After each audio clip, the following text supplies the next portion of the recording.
Bom dia, então, a todas as pessoas que estão conosco hoje, né? É um prazer tê-los aqui. Temos o terceiro webinário que vai tratar do tema Federação e Coligações Partidárias na esfera municipal. Como ficam as candidaturas femininas? Tá? Isso vai ser essa nossa apresentação, terá a participação da doutora Gabriela Araújo, que vocês vão ao longo desse webinário, conhecer. Né? Eu sou Ângela Fonte, sou coordenadora do programa O Exercício da Vereança no Estado do Rio de Janeiro e os desafios para candidaturas femininas, que nós tratamos como a questão das as mulheres e vereança no século XXI. Como é que nós estamos no estado do Rio de Janeiro, né, no século XXI, com as candidaturas? Vou falar rapidamente sobre o programa, porque nós já iniciamos com algum tempinho de atraso. Né? Então, o programa Mulheres e Vereança, ele tem dois eixos principais. Um que é a questão de uma pesquisa sobre as vereadoras fluminenses neste século XXI, que é coordenada pela professora doutora Ildete Pereira de Mello, e que tem como assistente de pesquisa a doutoranda Flasângela Silveira. E eu estou também nessa equipe, junto também com Graça Neves. Tá? Nós temos aqui outro eixo, né? E essa pesquisa está se dando muito bem, ela está praticamente finalizada, agora, no final de março, ela tem o seu relatório final. E o programa Mentoria Política, que é coordenado pela Rosimere de Souza. Ela trabalha, esse programa é o nosso terceiro ano, ele tem uma concepção de terceiro, já de três períodos que nós estamos realizando esse programa de mentoria política, e nesse ano nós tivemos um número bastante significativo de inscritas, 220 inscritas, mulheres demonstraram interesse. E temos agora participando as 40 primeiras que foram selecionadas e mais as 40 segundas da turma de espera que foram integradas ao programa. É um programa que vem sendo realizado graças a emendas constitucionais da deputada Benedita da Silva. Nós agradecemos muito que tem essa proposta de ter mais mulheres no poder e mais mulheres na política. Né? Eu vou agora passar rapidamente para a coordenadora Rosimere de Souza, que vai explicar a dinâmica entre os webinários, que é aberto ao público em geral, e o programa de mentoria política, que é exclusivo para as mulheres selecionadas. Rosimere, por favor, pode dar continuidade. Bom dia a todas, é um prazer aqui receber a professora doutora Gabriela Araújo e todas as participantes aqui dos grupos de mentoria. Nós já estamos no terceiro webinário e vamos para o quarto encontro de mentoria com as mulheres inscritas, né? Como a Ângela falou, foram 220 mulheres e nós inserimos logo no início as primeiras 40 mulheres, e agora inserimos mais 40 mulheres que estavam na lista de espera. Então, a estrutura do programa de mentoria ela é composta por webinários com especialistas, mulheres, principalmente mulheres, que tratam de assuntos relacionados à política partidária, que o objetivo desse projeto é a ampliação da participação feminina na política e principalmente na política partidária. Então, no programa nós temos mulheres pré-candidatas, né, já, mulheres veteranas que já foram candidatas a vereadora, que já foram candidatas a deputadas, a prefeitas, temos também assessoras de mulheres candidatas e pré-candidatas, mulheres que estão aí na militância, na formação de mulheres para a política. Então, a gente tem aqui um grupo bastante diverso, suprapartidário, bastante interativo. Nos encontros que tivemos nos 3 últimos, tivemos discussões bem interessantes. Bom, hoje a gente está aqui com Gabriela Chizui Soares de Araújo, eu peguei o nome todo, Gabriela. É sócia fundadora do escritório Araújo Requia Santos, Sociedade de Advogados. É mestra e doutora em Direito Constitucional pela PUC de São Paulo, especialista em Justiça Constitucional e tutela de Direitos Fundamentais pela Universidade de Pisa, Itália. É professora do Departamento de Direito Público da PUC de São Paulo, onde exerce também a função de editora científica adjunta da revista da Faculdade de Direito, Direitos Democráticos e Estado Moderno. É autora da obra Mulheres na Política Brasileira, Desafios rumo à democracia paritária participativa, publicada pela editora Raiz em 2022. Gabriela vai falar com a gente hoje sobre o tema da federação e coligação partidária na esfera municipal, como ficam as candidaturas femininas. E aí, para as mulheres que estão na mentoria, eu mandei um texto pequenininho, né, para não dizer o contrário, nos grupos para esquentar um pouco esse debate sobre o tema da federação e das coligações partidárias e principalmente como é que ficam as candidaturas femininas, né? As federações e coligações partidárias é um tema crucial para o sucesso de uma candidata vereadora nas eleições de 2024. Essas alianças elas podem proporcionar maior visibilidade, apoio e recursos para a campanha eleitoral, mas também tem algumas questões que a gente precisa refletir sobre o impacto, né, das federações e das coligações, e aí a Gabriela vai trazer toda essa reflexão com a gente. Eu queria aqui avisar, primeiro, que nós temos Maria Clara e Everton, que estão acompanhando. Maria Clara está dando tchauzinho, eles estão acompanhando os debates no YouTube, os debates no chat. A Maria Clara também vai colocar no chat, nos dois chats, a lista de presença, que eu peço que, por favor, vocês respondam. É um formulário do Google que tem lá dentro. E depois da fala de 30 a 40 minutos de Gabriela, que vai ter o apoio de uma apresentação de PowerPoint, a gente abre para debate aqui no Zoom e também no YouTube. Então, eu peço que as pessoas que queiram fazer perguntas, por favor, reservem suas perguntas para a hora do debate. A gente vai fazer um bloco de 3 a 5 perguntas e Gabriela vai responder. Então, passo a palavra. E mais uma vez, peço, por favor, que mantenham os seus microfones desligados. Então, eu passo a palavra agora para a Gabriela Araújo, desde já, mais uma vez agradecendo sua presença, Gabriela, que eu sei que tem uma agenda aí bem lotada. Bom dia, gostaria primeiramente de agradecer o convite da Ângela e da Rosemary, é um prazer estar aqui com vocês hoje, nessa manhã, e compartilhando um pouquinho, né, dos meus conhecimentos com essas mulheres aí que vão se colocar no pleito de 2024, ou como candidatas, ou como, né, apoiadoras de candidatas, então é uma honra poder ajudar qualquer mulher, né, a se empoderar e a poder também defender os seus ideais e os seus direitos políticos, né, nas eleições, para a gente ter cada vez mais mulher no poder. Eu vou compartilhar aqui, e eu não sei, só para fazer uma pergunta que eu esqueci de combinar antes com as meninas, se tiver pergunta, eu interrompo ou elas vão perguntar tudo no final? Porque por mim tanto faz, eu posso ir parando também. O que vocês Seria melhor a preferem? gente deixar para o final, porque aí a gente entra num conjunto de debates. Tá bom, então vamos lá, eu vou diretão, qualquer coisa vocês me avisem se não estiverem ouvindo, alguma coisa, que às vezes quando a gente está compartilhando tela, não é sempre que a gente consegue ler o chat, né, ao mesmo tempo. Então, vou colocar aqui no modo, vamos ver se eu tô... Vocês estão enxergando? Dá para enxergar? Se eu colocar Sim, aqui. tá ótimo. Então tá bom. Bom, como o tema escolhido foi federações e coligações partidárias, eu achei importante, primeiro, a gente entender, diferenciar o que é coligação, o que é federação e como funciona o sistema eleitoral no Brasil, né? Até vocês vão entender um pouco por que que eu vou entrar em sistema majoritário, sistema proporcional, e já dando um spoiler aqui, desde 2020, desde as eleições municipais passadas, as coligações na esfera proporcional estão proibidas.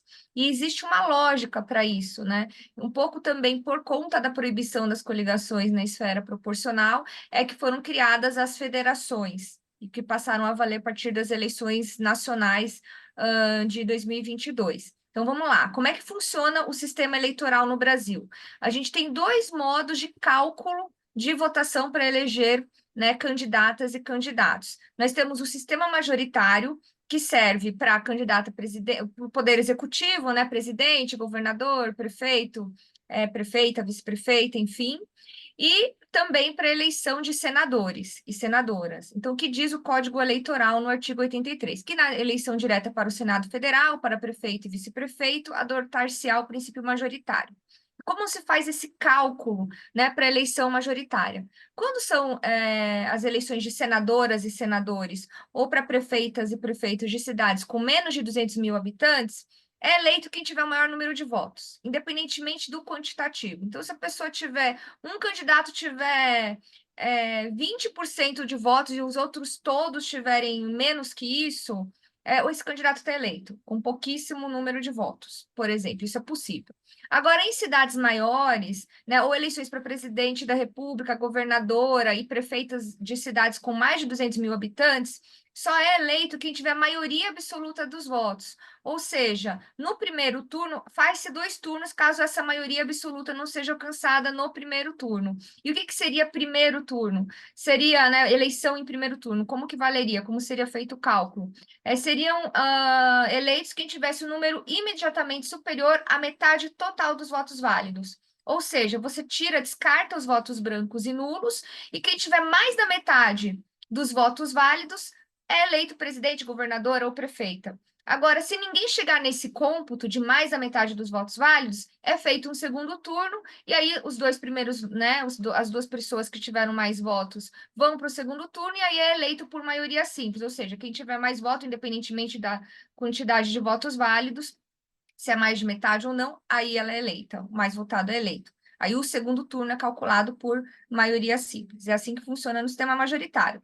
E no sistema majoritário, a eleitora e o eleitor, eles sabem que, olha, eu vou votar nessa pessoa, essa pessoa está ganhando meu voto. Ela não vai dividir esse voto com ninguém, o cálculo do voto dela vai ser direto. Eu estou votando numa candidata do PV, por exemplo, ou estou votando numa candidata do PL, ou estou votando numa candidata do PT, do PCdoB, né, da cidadania. Essa pessoa sabe que essa candidata vai ganhar o voto dela, e o voto dela está sendo direcionado para ela, não vai ser dividido com mais ninguém. Essa é a lógica do sistema majoritário. É muito diferente do sistema proporcional, porque no sistema proporcional, nem sempre a sua candidata individualmente vai aproveitar o seu voto, porque no sistema proporcional o voto é dado para o partido, para, né, o conjunto ali, ou do partido, e hoje a gente tem federação, mas antigamente, quando eram as coligações proporcionais eram permitidas, o voto era dado, ele era dividido para a coligação, porque o sistema de cômputo do voto que é dado para uma candidata a vereadora ou para deputada é o sistema proporcional. E aí, o que diz o Código Eleitoral?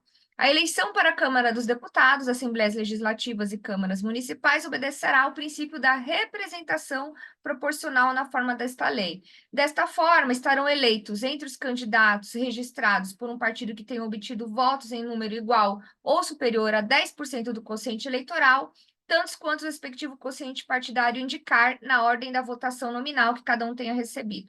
Eu vou explicar o que é isso. Primeiro, é necessário calcular um quociente eleitoral para se chegar a um quociente partidário, que cada partido terá direito. Esse quociente partidário indicará quantas vagas cada partido terá direito numa eleição. E dessas vagas que cada partido terá direito, a sua candidata, os seus candidatos mais votados vão ocupando as vagas uma a uma. Se eu tivesse uma lousa aqui, que eu sou professora, eu gosto de anotar na lousa, seria um pouquinho mais fácil até para eu indicar para vocês. Mas eu fiz até um quadrinho que vocês vão entender um pouco melhor. E tem um outro critério também. Essas candidatas, as primeiros lugares do partido, né, quando ele conseguir chegar no quociente partidário, elas individualmente vão ter que ter atingido pelo menos 10% do quociente eleitoral. Isso significa o seguinte, que pode ser que o meu voto vá para a Maria da Silva do partido X, né? Mas a Maria da Silva, dentro de todas as candidatas do partido, ela ficou em quinto lugar. E o partido dela vai conseguir somente 3 vagas na Câmara Municipal. Então, a Maria da Silva, que foi para quem eu dei o voto, ela não vai ocupar essa vaga, porque o voto dela é calculado de forma proporcional. Então, as 3 outras colegas dela de partido é que vão assumir ali uma das cadeiras. Então, a eleição proporcional, diferente da majoritária, não é o candidato individualmente que vai ficar com aquele voto. O voto é para o partido, para a legenda, ou quando eram permitidas coligações, era para a coligação. Então, como é que você calcula pelo sistema proporcional, né? Os números, o quociente eleitoral e o quociente partidário para você chegar ali em quantas cadeiras o partido vai ter direito. Então, o quociente eleitoral ele é calculado da seguinte forma: pega-se o número de votos válidos da eleição, ou seja, descarta-se os votos brancos e nulos. Quem votar branco ou nulo é como se não tivesse participado da eleição, tá? Porque não é considerado voto válido. Então, pega-se o total de número de votos válidos da eleição e divide-se pelo número de lugares a preencher. Então, se uma Câmara Municipal tem 10 vagas para serem preenchidas, você pega o total de votos que foram dados naquela eleição e divide por 10, por exemplo. Com esse quociente eleitoral, ele vai servir para 2 coisas. Uma, para ser utilizado no cálculo do quociente partidário, que é o que o partido vai ter direito depois de vagas dentro daquela Câmara Municipal. E a outra, ele vai servir também como uma nota de corte, por exemplo. Vamos pensar em vestibular, como uma nota de corte para as vereadoras, as candidatas a vereadoras ou os candidatos a vereadores. Porque aquela candidata ou aquele candidato que na somatória dos seus votos individuais não tiver conseguido pelo menos 10% do que foi o quociente eleitoral, do que foi calculado de quociente eleitoral, ela não vai conseguir preencher uma vaga dentro da Câmara, tá? Então é isso. E aí, como é que se calcula o quociente partidário? Pega-se o número de votos válidos recebidos pelo partido, já não é mais os votos da eleição, mas é o do partido, e divide-se pelo quociente eleitoral. E aí chega-se ao número de cadeiras que o partido vai ter direito. Ai, nossa, eu fui super bem votada no meu partido, então eu vou ser eleita? Mas depende. Primeiro, se você vai ter conseguido 10% do quociente eleitoral e se você está entre as mais votadas no número de cadeiras que o seu partido vai ter direito. Aí eu fiz um desenhozinho aqui para a gente entender, muito, muito assim, hipotético, porque eu sou ruim de matemática, já, por isso que eu fui fazer direito. Então, eu coloquei um exemplo bem fácil de fazer conta, tá, gente? Acho que é muito difícil existir isso na vida real, um município que tenha 10 cadeiras a preencher e só 1.000 votos válidos, mas eu fiz porque, para mim, era mais fácil de calcular. Bom, então vamos lá. Suponhamos que tem um município que existe, que tem só 1.000 pessoas votaram sem ser branco e nulo. Então, tem 1.000 votos válidos. E tem 10 vagas lá na Câmara Municipal, 10 cadeiras a preencher. Como é que você vai saber, como é que vai distribuir essas cadeiras para as candidatas e candidatos? Primeiro, você vai ter que ter o quociente eleitoral. Você vai pegar o número dos votos válidos, a gente sabe que foram 1.000, e divide pelas cadeiras a preencher, que a gente sabe que são 10. Então, 1.000 dividido por 10, a gente tem 100, um quociente eleitoral de 100. Aí agora, como é que a gente vai saber quanto cada partido tem direito, né, de cadeiras? Como é que vão ser distribuídas essas cadeiras? A gente vai pegar o número de votos válidos que o partido recebeu e dividir pelo quociente eleitoral que nós tiramos primeiro. Então, vamos lá, supor, o partido A teve 290 votos válidos. Então, você pega os 290 votos válidos do partido A e divide pelo quociente eleitoral, que é 100. Ah, deu 2,9. Como nós vimos anteriormente, despreza-se a fração. Então, a gente sabe que esse partido ele vai ter direito a... Ai, desculpa, a gente estava colocando aqui que a bateria ia acabar. O partido vai ter direito a 2 vagas. Quem que vai preencher essas 2 vagas? As 2 ou os 2 candidatos que receberam mais votos por esse partido. Da mesma forma, o partido B teve 310 votos válidos, vai dividir pelo quociente eleitoral, que foi tirado anteriormente, então ele vai ter, dividir por 100, ele vai ter 3,1, ele vai ter 3 vagas. Partido C, 200 votos válidos, divide pelo quociente eleitoral, ele vai ter direito a 2 vagas. Partido D teve 150 votos válidos, divide pelo quociente eleitoral, ele vai ter direito a 1 vaga.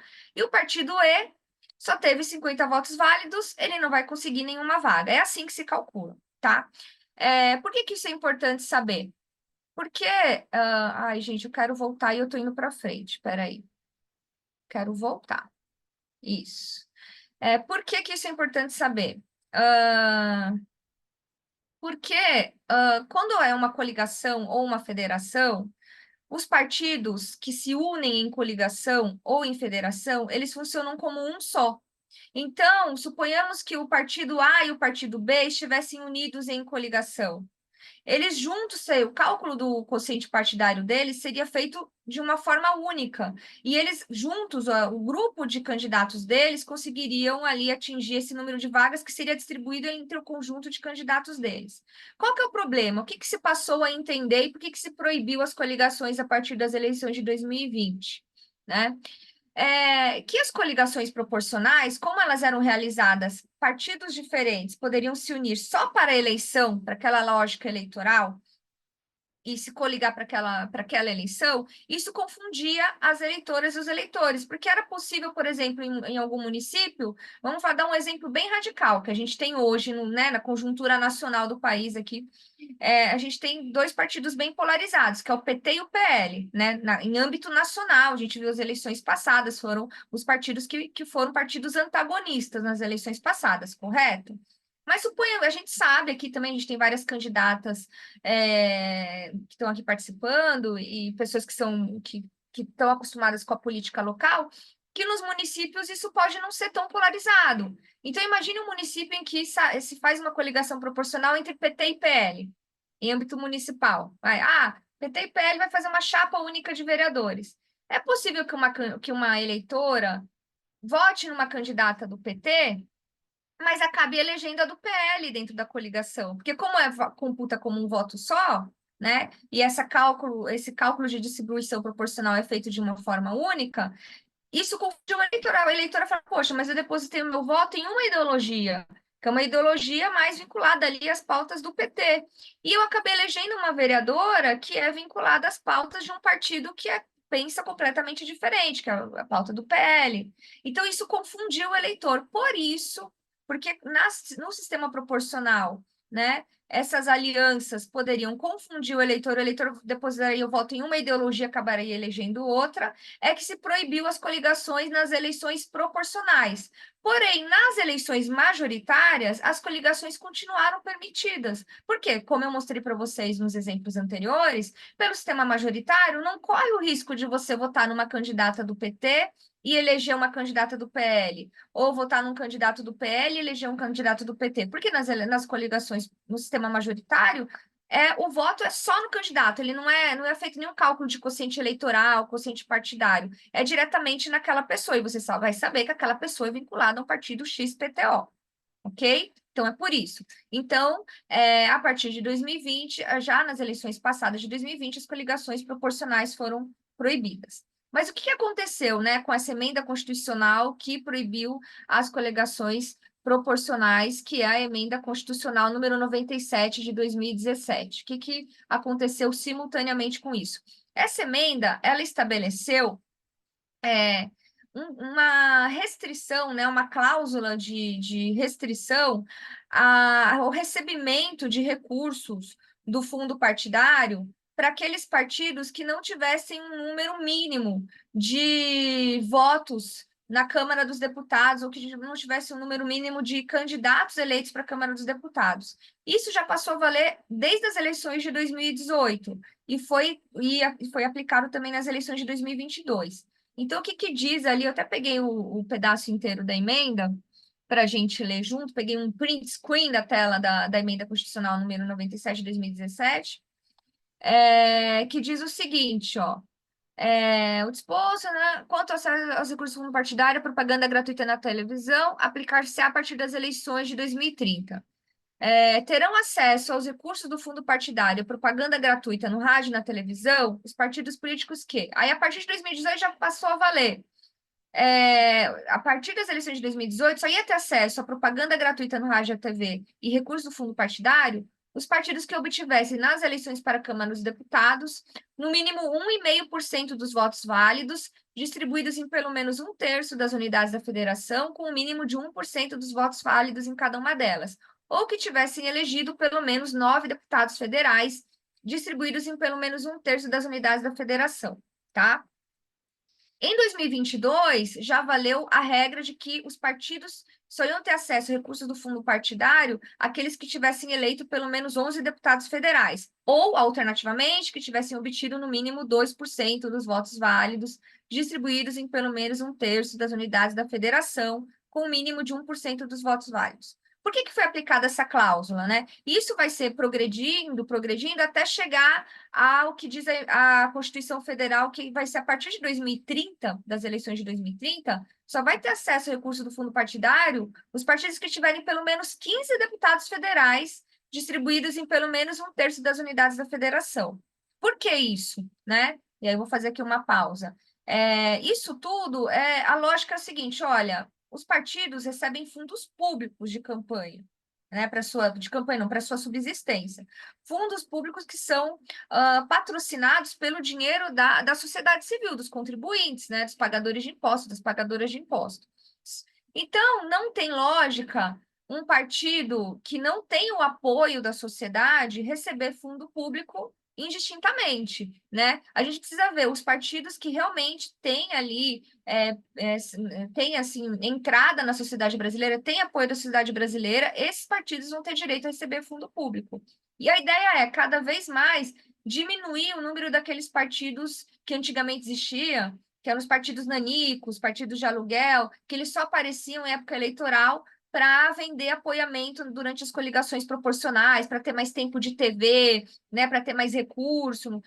Quem está muito tempo trabalhando com campanha política vai lembrar disso, que num passado não muito distante, as coligações, especialmente proporcionais, eram gigantescas. Era a coligação, você via lá o horário gratuito na TV, aí falava coligação PT, PV, PT, né? Você ficava ouvindo 10 minutos dos nomes das siglas dos partidos, porque eles se coligavam muito. E tinha partidos muito pequenos que acabavam vendendo, entre aspas, o tempo de TV para os partidos maiores que tinham candidatos realmente viáveis. Por quê? Porque antigamente todos os partidos tinham direito a ter recursos do fundo partidário e também tinham direito a espaço no horário, né, na propaganda gratuita no rádio e na TV. Então, era essa a lógica, além de ser permitida a coligação proporcional.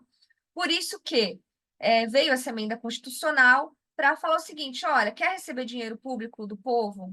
Então, você tem que provar que você tem apoio do povo para receber esse dinheiro público. Caso você não prove isso, bom, faça sua campanha, consiga doação de pessoas físicas, as pessoas físicas vão contribuir para o partido político, e aí até você conseguir eleger deputados e poder receber dinheiro público, mas até chegar nesse ponto, você vai ter que sobreviver com dinheiro, contribuições de filiados, né, e de pessoas físicas, ok? Porque os partidos sobrevivem ou com fundo partidário, fundos públicos, né, dados pelo Tesouro Nacional, ou eles sobrevivem com doações de pessoas físicas, de filiados e de apoiadores. Então, o partido que não vai ter recurso do fundo partidário, não quer dizer que ele vai ser proibido de existir. Ele vai poder existir contando com o dinheiro dos seus apoiadores. Essa é a ideia, ok? Por que eu estou falando todo esse histórico, né?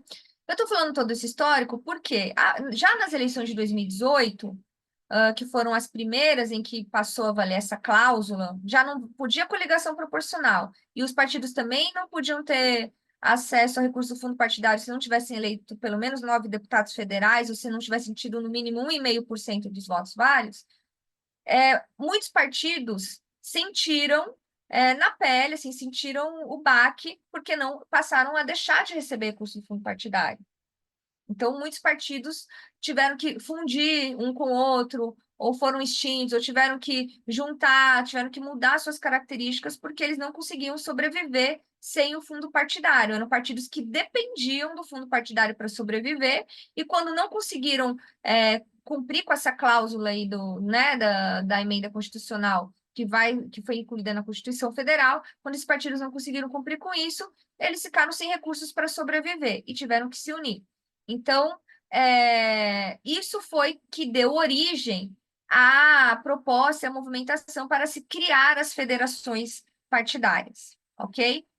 Eu coloquei aqui como que é constituído, né, o fundo partidário e o Fundo Especial de Financiamento de Campanha. Então, o fundo partidário, como que ele é distribuído hoje, né? Ele é constituído por dotações orçamentárias da União, multas, penalidades, doações de pessoas físicas e outros recursos financeiros, né? Tem lá uma forma que é um fundo de assistência financeira aos partidos políticos, e ele é distribuído da seguinte forma para os partidos. 5% são destacados para entrega em partes iguais a todos os partidos que atendam os requisitos constitucionais de acesso aos recursos do fundo partidário. Ou seja, 5% é distribuído para todos os partidos que tenham ali, em 2022, nas eleições de 2022, tenham conseguido chegar a pelo menos 11 deputados federais, ok? 5% é distribuído de forma igual para todos os partidos que têm pelo menos 11 deputados federais ou que tenham tido pelo menos 2% dos votos válidos nas eleições para a Câmara. Beleza? Os outros 95% do fundo partidário são distribuídos aos partidos na proporção dos votos obtidos na última eleição geral para a Câmara dos Deputados. Ou seja, de qualquer forma, os votos obtidos na eleição para a Câmara dos Deputados vai influenciar nos recursos do fundo partidário, na distribuição dos recursos do fundo partidário para a subsistência dos partidos políticos. Beleza?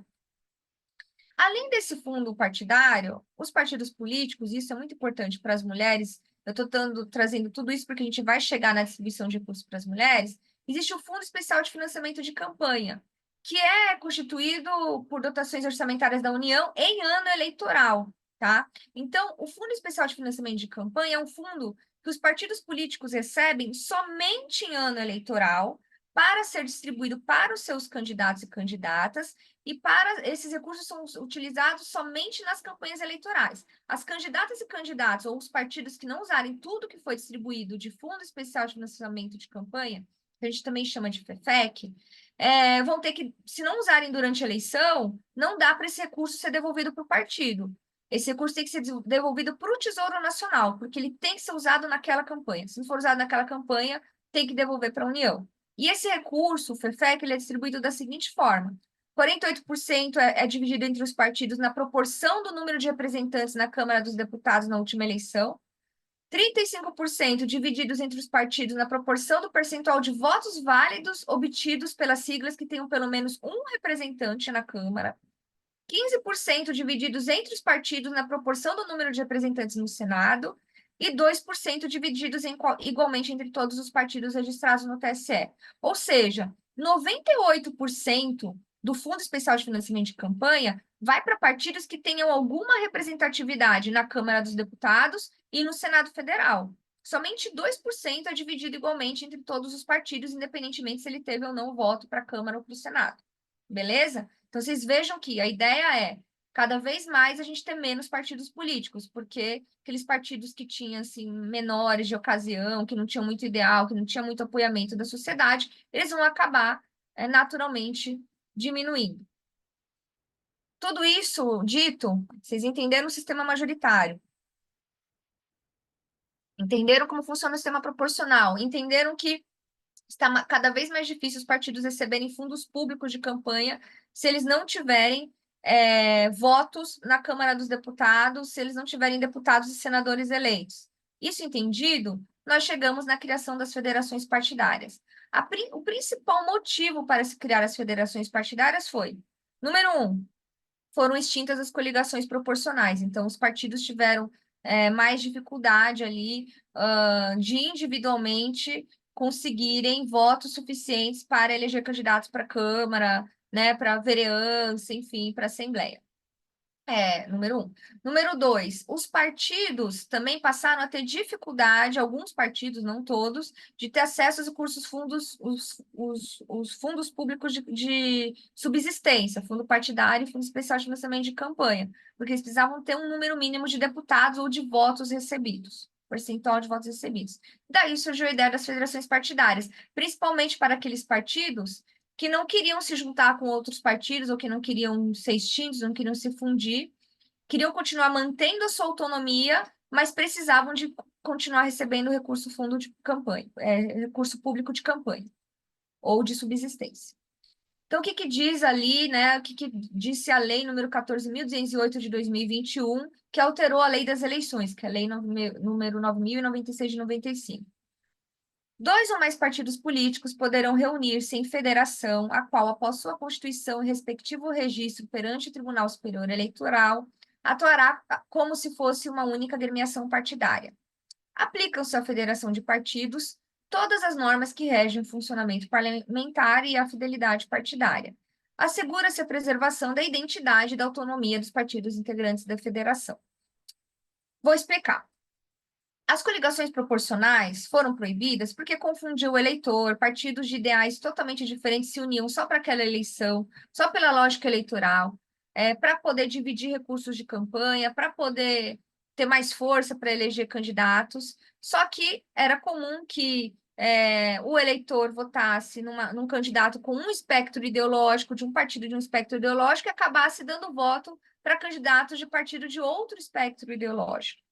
Então, a federação chegou para dizer o seguinte: olha, a federação, os partidos vão se unir, mas eles vão ficar mais tempo unidos, não vai ser só pela lógica eleitoral. E isso não vai confundir o eleitor, porque ele vai ter que ter um estatuto comum, eles vão ter que ter um funcionamento parlamentar em comum, eles vão ter que ter fidelidade partidária, eles vão ter que estar unidos por um número X de anos, que é o número mínimo de 4 anos, no caso, a gente vai ver mais para frente. E eles vão ter que agir como uma única agremiação partidária, não apenas durante aquela eleição só pela lógica eleitoral, mas por um período mais estendido de tempo. Então, eu coloquei aqui, ó, a criação da federação obedecerá às seguintes regras. A federação somente poderá ser integrada por partidos com registro definitivo no TSE. Os partidos reunidos em federação deverão permanecer a ela afiliados por no mínimo 4 anos. A federação poderá ser constituída até a data final do período de realização das convenções partidárias, ou seja, até as convenções partidárias podem surgir novas federações. E a federação terá abrangência nacional e seu registro será encaminhado ao Tribunal Superior Eleitoral. Quem não ficar unido nesses 4 anos, o descumprimento ao disposto aí de os partidos ficarem reunidos no mínimo 4 anos, vai acarretar ao partido a vedação de ingressar em nova federação, de celebrar coligação majoritária nas 2 eleições seguintes e também, até completar o prazo mínimo remanescente, ele não vai poder utilizar o fundo partidário. Ou seja, um partido que se uniu em federação, se ele resolver, faz 2 anos que eu estou unido em federação, eu quero sair agora da federação, eu vou ficar mais 2 anos, que seria o prazo para essa federação, mínimo para essa federação existir, sem receber fundo partidário, ou sem poder usar o recurso do fundo partidário. Então, não é uma boa coisa unir em federação e depois sair fora. Então, a federação, a lógica, ela é firmada, né? O acordo de uma federação, a criação de uma federação é criada em âmbito nacional e ela reflete em todos os municípios do país, né? O que acontece pode existir federação que seja muito boa em âmbito nacional, mas seja péssima em um município, porque naquele município específico, aqueles partidos, os membros daqueles partidos, os diretórios municipais, não se bicam, por exemplo, né? Não se dão bem. Então, eu trouxe aqui as 3 federações existentes hoje. Pode ser que venham a existir novas federações, mas hoje nós temos a Federação Brasil da Esperança, que é formada pelo Partido dos Trabalhadores, PT, Partido Comunista do Brasil, PCdoB, e Partido Verde, que é o PV. Então, essa federação é presidida, ela tem um estatuto próprio e ela é presidida nacionalmente pela Gleisi Hoffmann. A federação, temos uma segunda federação, que é a Federação PSDB Cidadania. Ela é formada pelo Partido da Social Democracia Brasileira, que é o PSDB, e pelo Partido Cidadania. E o presidente nacional dessa federação é o Bruno Cavalcante de Araújo. A Federação PSOL-Rede, que é a nossa terceira federação existente, ela é formada pelo Partido Socialismo e Liberdade, que é o PSOL, e pela Rede Sustentabilidade, que é a Rede, né? E o presidente nacional dessa federação é o Guilherme Castro Boulos, Guilherme Boulos. Então, a gente tem 3 federações hoje. Essas 3 federações que foram criadas em 2022, elas vão ter que ficar 4 anos unidas. Então, esses partidos, eles vão funcionar para a lógica eleitoral como se fossem um partido só. Tá? Então, eles vão apresentar chapa de registro de candidatos, uma chapa única de candidatos para sistema majoritário, sistema proporcional, tanto para prefeito, vice-prefeito, como para vereadores. E eles não vão poder, por exemplo, o PT não vai poder apresentar um candidato a prefeito e o PCdoB um outro candidato a prefeito. Não, o candidato a prefeito do PT e do PCdoB e do Partido Verde é um único só, e o vice-prefeito também. E aí a gente vai entrar aqui no caso das mulheres, né? Das candidatas, das vereadoras. Gente, desculpa, eu tô falando super rápido para dar o tempo de falar tudo, mas depois nas perguntas a gente volta para esclarecer qualquer dúvida, tá bom? Tô tentando para poder contemplar toda a apresentação no nosso tempo aqui. Então, o que que diz a lei, o que que a gente tem hoje, né? O que que diz a lei das eleições, que é a Lei 9.504 de 97?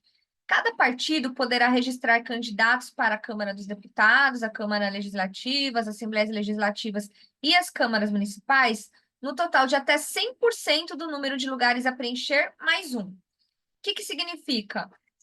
Se tiver uma Câmara Municipal, né, que tenha 10 vagas a preencher, qual vai ser o número de chapa, qual vai ser a chapa de candidatos apresentados pelo partido ou pela federação? 11. Então, se tem 10 lugares a preencher na Câmara Municipal, 100% mais um. Então, você vai ter 10, 100% é 10, mais um, 11. Então, você vai apresentar lá. Se for um partido, vamos lá, aqui. No caso, a gente tem aqui a Federação PSOL-Rede. A Federação PSOL-Rede vai poder, junto, apresentar uma chapa com 11 candidatos, ok? 11 candidatos. Um partido que não tenha o PSB, que não está aqui, que não tem federação, nós temos 3 federações. Já o PSB individualmente, só o PSB também vai poder apresentar 11 candidatos, mas só o PSB.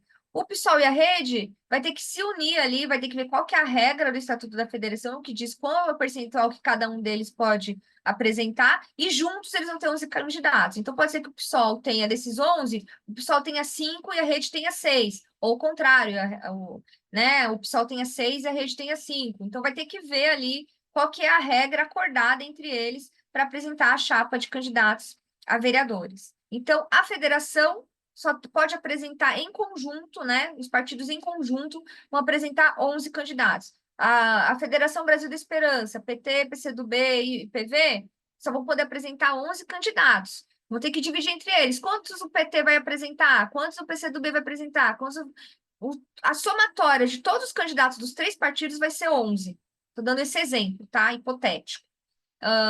Já o PSB, que não tem nenhuma federação, ele sozinho, só o PSB, pode apresentar 11. Essa é a diferença. Quando você está em federação, você diminui o número de candidatos individual por partido, porque esse partido passa a agir em conjunto com outros partidos com quem está federado.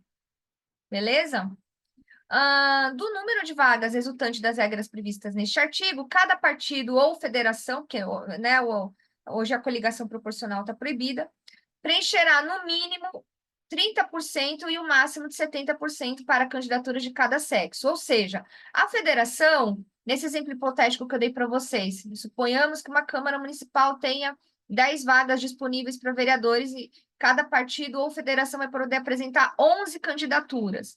Então, dessas 11 candidaturas de uma federação, 30% no mínimo vai ter que ser de mulheres, ok? Então, pelo menos ali 30% vai ter que ser de mulheres.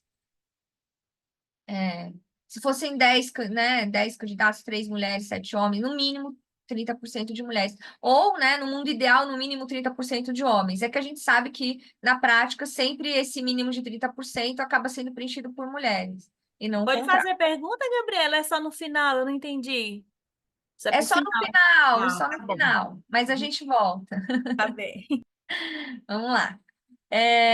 E aí, como é que funciona? Então, assim, a federação é ruim para as mulheres, no sentido de que é ruim para as mulheres e para os homens de cada partido.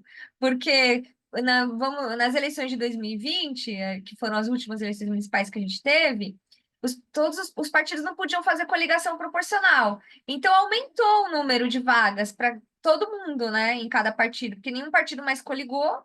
Então, a gente está com essa memória aí na cabeça, né? Então, aqui vai o exemplo do PSDB e do Cidadania. Na eleição de 2020, o PSDB, nesse exemplo hipotético, apresentou 11 candidatos, desses 30% eram mulheres. O Cidadania apresentou 11 candidatos, desses 30% eram mulheres. Agora, na eleição de 2024, eles vão ter que dividir o número de candidatos que eles têm direito. Então, juntos, em conjunto, eles vão ter 11 candidatos. Vão ter menos candidatos do que tiveram na eleição passada. E qual que vai ser a briga das mulheres? Elas estarem entre esses 30% que o partido dela, se elas estiverem em federação, vai ter direito de apresentar ali na chapa federada, né? Então, e o que diz ali na resolução do TSE que foi aplicada nas eleições nacionais de 2022? Que na eleição proporcional, o percentual mínimo de candidaturas por gênero deverá ser atendido tanto globalmente na lista da federação, quanto por cada partido nas indicações que fizer para compor a lista. Então, vamos voltar lá no exemplo da federação agora, PSOL-Rede. O PSOL, o número de candidatos que o PSOL vai apresentar vai ter que ter 30% de mulheres. E o número de candidatos que a rede vai ter que apresentar vai ter que ter, no mínimo, 30% de mulheres individualmente. E nessa composição, eles vão ter que ter, no mínimo, 30% de mulheres no total. Então, não é como eram nas coligações proporcionais, que quando elas eram válidas, lá no passado, quando podia coligação proporcional, era comum, para quem lembra, assim, para quem antigo de eleição, vai lembrar que era comum que nas coligações só um partido apresentasse mulher candidata e o outro partido apresentasse só homem. Às vezes a carga de ter mulher candidata ficava para um partido só. Na federação isso não é possível, porque a federação diz o seguinte, que os partidos vão ter que dar um jeito de compor ali para que sempre tenha no mínimo 30% de mulheres individualmente. Todos os partidos participantes da federação vão ter que ter mulheres candidatas, embora sejam menos mulheres, tá? Porque vai ser menos homens também, porque os partidos perderam o número de vagas por causa da federação. E aí diz a Resolução 23.607 de 2019 que aplicam-se à federação de partidos todas as normas que regem as atividades dos partidos políticos no que diz respeito às eleições, inclusive no que se refere à escolha e registro de candidatas ou de candidatos para as eleições majoritárias e proporcionais, a arrecadação e aplicação de recursos em campanhas eleitorais, a propaganda eleitoral, a contagem de votos, a obtenção de cadeiras, a prestação de contas e a convocação de suplentes. Então, tudo que se aplica para um partido individualmente vai se aplicar para a federação de partidos. O partido que não tiver federação não vai passar pela mesma situação. E aí a gente vai entrar aqui em como funcionam, eu já vou também falar um pouquinho sobre as cotas de financiamento de campanha, né? Desde 2022, já está na Constituição Federal algo que a gente tinha conquistado ou por lei ou por jurisprudência, ou por decisão do TSE. É algo que já existia em lei ou em decisão jurisprudencial, mas foi incorporado na Constituição Federal. Então, diz o artigo 17 da Constituição que os partidos políticos devem aplicar no mínimo 5% dos recursos do fundo partidário na criação e na manutenção de programas de promoção e difusão da participação política das mulheres. E diz o parágrafo 8º que o montante do FEFEC, que é o Fundo Especial de Financiamento de Campanha, e da parcela do fundo partidário destinada a campanhas eleitorais, bem como o tempo de propaganda gratuita no rádio e na TV a ser distribuído pelos partidos às respectivas candidatas, deverão ser de no mínimo 30%, proporcional ao número de candidatas. E a distribuição deverá ser realizada conforme critérios definidos pelos partidos. Então, assim, o que eu queria destacar para vocês? Já está na Constituição a garantia de que 5% do fundo partidário, ordinariamente, né, todo ano, todo mês, independentemente de eleições, tem que ser destinado para secretarias de mulheres para formação política, ok? E que durante as campanhas eleitorais, tudo que os partidos forem gastar com fundo partidário e FEFEC tem que ter no mínimo 30% para as mulheres e proporcional aí ao número de candidatas. Ou seja, se um partido tiver 40% de candidatas mulheres, no mínimo 40% do FEFEC, do fundo partidário, tem que ir para essas mulheres, ok? Eu estou trazendo essas informações a mais para a gente também ampliar um pouco, né? Que isso, o tema era federação, mas eu quis dar só para a gente fazer um lembretezinho aqui. E embora não esteja na Constituição Federal, nós temos também as cotas de financiamento para as candidaturas de pessoas negras, que foram garantidas por uma consulta que foi formulada pela deputada Benedita da Silva, e depois foi discutido isso, acabou indo para o STF, enfim, foi solidificado por decisão do STF também, eu coloquei aqui as referências, e isso vale desde 2020. Então, para o financiamento de candidaturas femininas de pessoas negras, os partidos devem destinar os seguintes percentuais do montante recebido do FEFEC e do fundo partidário. Para as candidaturas femininas, o percentual corresponderá à proporção dessas candidaturas em relação à soma das candidaturas masculinas e femininas do partido, não podendo ser inferior a 30%.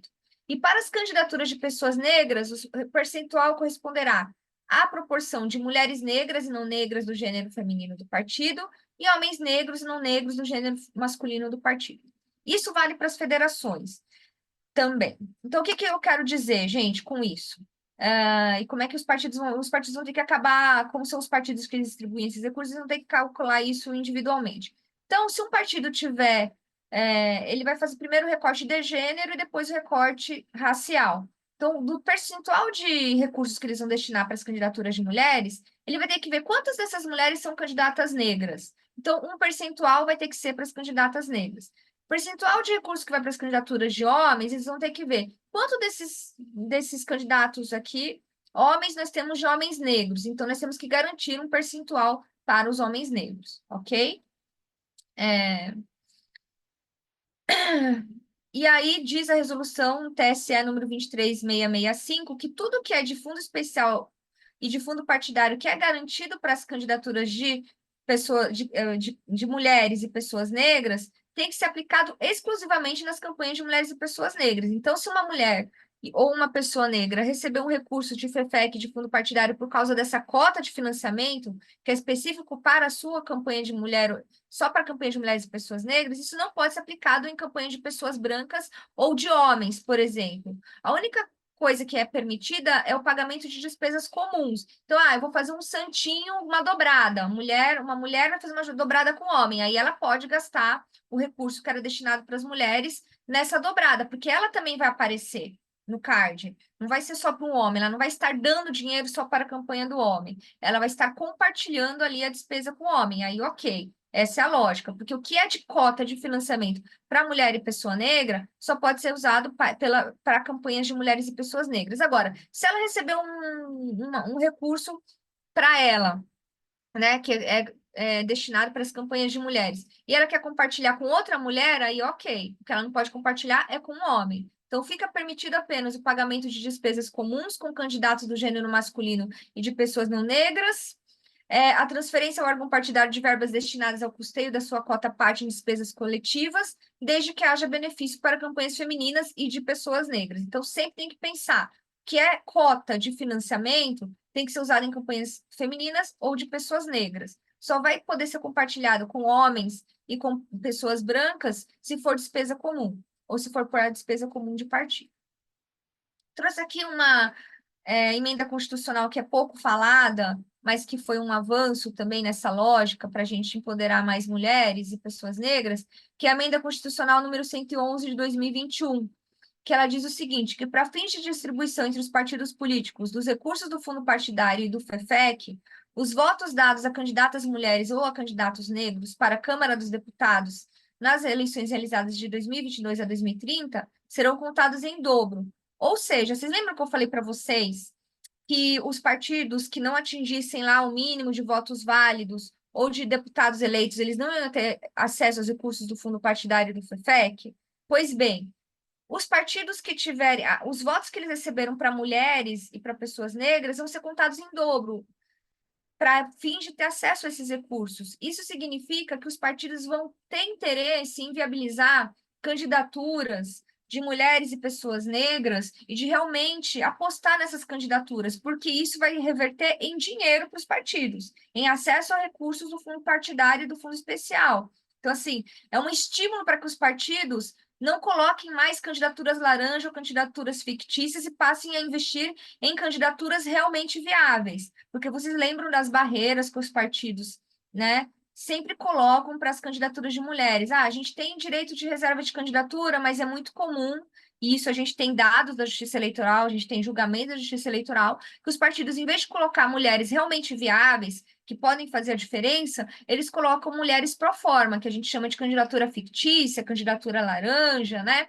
Ah, coloca uma assessora, uma parente, uma mulher que nem vai fazer campanha, que não vai nem ter voto, nem está interessada em ser candidata, quando a gente tem tantas mulheres interessadas em serem candidatas. Então, com essa emenda constitucional, a ideia é que os partidos deixem de apresentar candidaturas laranja e passem a apresentar candidaturas viáveis, porque os votos dessas mulheres e das pessoas negras vão valer em dobro quando eles forem ali eleger, forem calcular ali o número de votos recebidos na Câmara, na Câmara dos Deputados, para eles poderem ter acesso a recursos do fundo partidário.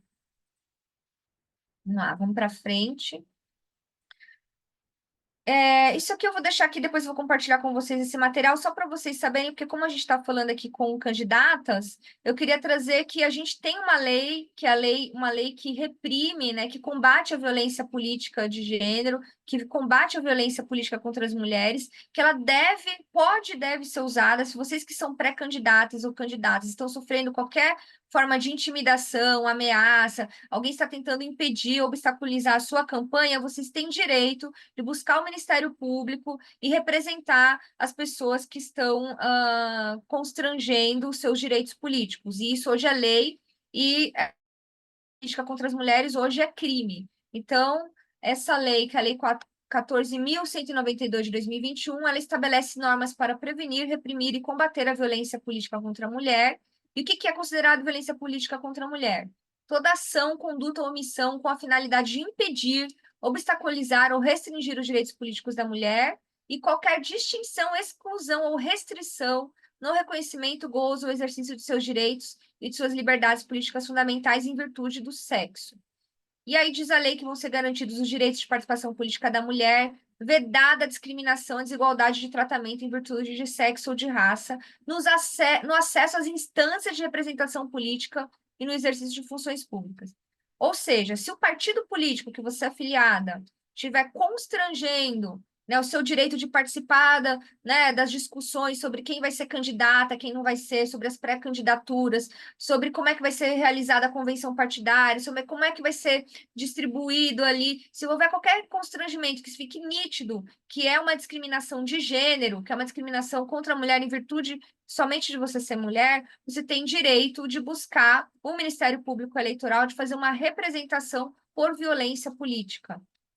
Tá? Então, hoje isso é crime. A gente tem até no Código Eleitoral, graças a essa lei, foi colocado no Código Eleitoral um artigo, que é o 326B, que diz que assediar, constranger, humilhar, perseguir ou ameaçar por qualquer meio candidata a cargo eletivo ou detentora de mandato eletivo, utilizando-se de menosprezo ou discriminação à condição de mulher ou à sua cor, raça ou etnia, com a finalidade de impedir ou de dificultar a sua campanha eleitoral ou desempenho de seu mandato eletivo, é um crime e a pena é reclusão de 1 a 4 anos e multa, tá bom? Acho que é importante vocês saberem disso. É importante vocês saberem também que as candidaturas laranjas, candidaturas fictícias, hoje são punidas com a perda, a cassação da chapa de vereadores que for eleita graças à fraude à cota de gênero. Isso é desde 2019 que o TSE decidiu isso. Eu coloquei aqui um pedaço da decisão do TSE que diz o seguinte: caracterizada a fraude, por conseguinte, comprometida a disputa, não se requer para fim de perda de diploma de todos os candidatos beneficiários que compuseram as coligações, prova inconteste de sua participação ou anuência. O registro das candidaturas fraudulentas possibilitou maior número de homens na disputa, cuja soma de votos, por sua vez, contabilizou-se para as respectivas alianças, culminando em quociente partidário favorável a elas, que puderam, então, registrar e eleger mais candidatos. Resumindo, gente, a lógica é o seguinte: Não interessa se o candidato, se o vereador que foi eleito graças à fraude à cota de gênero, graças à apresentação de candidatura de mulher fictícia, fantasma ou laranja, não importa se esse cara sabia ou não que o dirigente partidário se é em que as mulheres que estavam na chapa não receberam quase nenhum voto, não receberam recursos de campanha, não eram candidatas viáveis, eram candidaturas fictícias, pro forma, apenas para cumprir cotas. Se o TSE desperceber isso, ele vai caçar a chapa inteira que foi eleita graças a essa fraude no registro. Porque ele entende o seguinte: olha, você só conseguiu ser registrado porque o dirigente partidário enganou a justiça eleitoral, colocar ali mulheres que não eram candidatas de verdade. Porque a candidata de verdade, se tivesse feito parte ali da chapa, poderia ter sido, o resultado poderia ser diferente. Então, a chapa inteira vai ser cassada. Isso já foi decidido, inclusive pelo STF, coloquei aqui, depois vocês vão ter esse material, já está sedimentado pelo próprio Supremo Tribunal Federal, tá? Eu coloquei aqui para a gente, já encaminhando para o fim, para a gente não esquecer qual que é a realidade brasileira. Do lado esquerdo da tela, em preto e branco, tem a Assembleia Constituinte. Eu sempre uso esse quadro, acho que tem até gente que está aqui né, acompanhando que já deve ter visto em outras palestras minhas, mas eu acho ele muito bom, porque você fica chocada de ver que com a Assembleia Constituinte, nossa Constituição de 88, né, que é a Constituição Cidadã, foi uma conquista da democratização, a gente tinha 559 homens e apenas 559 deputados, e desses apenas 26 eram mulheres. Então, vocês veem aí a imagem, e predominantemente de homens brancos aí, celebrando a promulgação da Constituição Federal, uma conquista para o Brasil. Mas foi uma conquista que somente 26 mulheres fizeram parte, e com muita luta, com muita força, muita dificuldade, elas conseguiram ali colocar no texto constitucional direitos das mulheres muito importantes, né? Mas foi tudo muito batalhado. E do lado direito, a gente tem ali a posse na Câmara dos Deputados agora, nas eleições, o resultado das eleições de 2022, a posse ali na Câmara dos Deputados em 2023. E vocês veem aí também um monte de cabeça, né? Homens brancos, ternos. Eu vou fazer essa piada, gente. Tá todo mundo já com essa piada, mas aqui ela é muito boa. Eu vou ter que falar. Que a primeira coisa que você percebe aqui do lado direito, no lado colorido, é que o terno azul é a última moda em Brasília, né? Vocês podem perceber que terno azul é a última moda em Brasília, é tendência em Brasília, mas é isso. Olhem quantos homens brancos. Somente hoje, com todas essas cotas que a gente tem, cota de financiamento, reserva de candidatura, né? Ainda hoje a gente não tem nem 18% de mulheres na Câmara Federal, né? Na Câmara dos Deputados, que deveria ser dos deputados e das deputadas, a gente não tem nem 18% de mulheres. E desse total da Câmara aí de 513 pessoas, 370 se autodeclaram brancas, então são 72% de brancos, 107 se reconhecem como pardos, 27 se declaram pretos, 3 amarelos e 5 indígenas. Então, a gente tem aí num Brasil em que a maioria do povo brasileiro é composto por pessoas negras e mulheres, a gente tem na Câmara dos Deputados uma maioria de homens brancos, homens e pessoas brancas, né? Então, a representação nossa é muito deficitária ainda. Trouxe aqui para vocês que vão participar das eleições municipais, mais no último slide agora de números, para a gente tentar lutar contra isso. Eu acho que é bom a gente saber da nossa realidade, né? Que nas eleições de 2020, nós só elegemos 12% de prefeitas, né? E mais quase 90% de prefeitos, então foram 651 prefeitas contra 4.750 prefeitos. As câmaras municipais elegeram 16% de vereadoras contra 84% de vereadores. Somente uma capital do país, a Ana Cleia está aqui, vai confirmar que Tocantins, Palmas, no Tocantins, elegeu uma mulher prefeita. Quase uma em cada 5 cidades brasileiras, ou seja, 931 municípios, 17% do total, não elegeu nenhuma mulher vereadora nas eleições de 2020, e as mulheres negras não estarão representadas em 53% das câmaras municipais do Brasil, conforme o levantamento da Gênero e Número. Então, esses dados eu extraí do site do TSE e da Gênero e Número. Vou deixar aqui meus contatos. Coloquei aqui a capa do meu livro, em que eu falo um pouco sobre a evolução dos direitos políticos das mulheres no Brasil e no mundo, né? Especialmente no Brasil.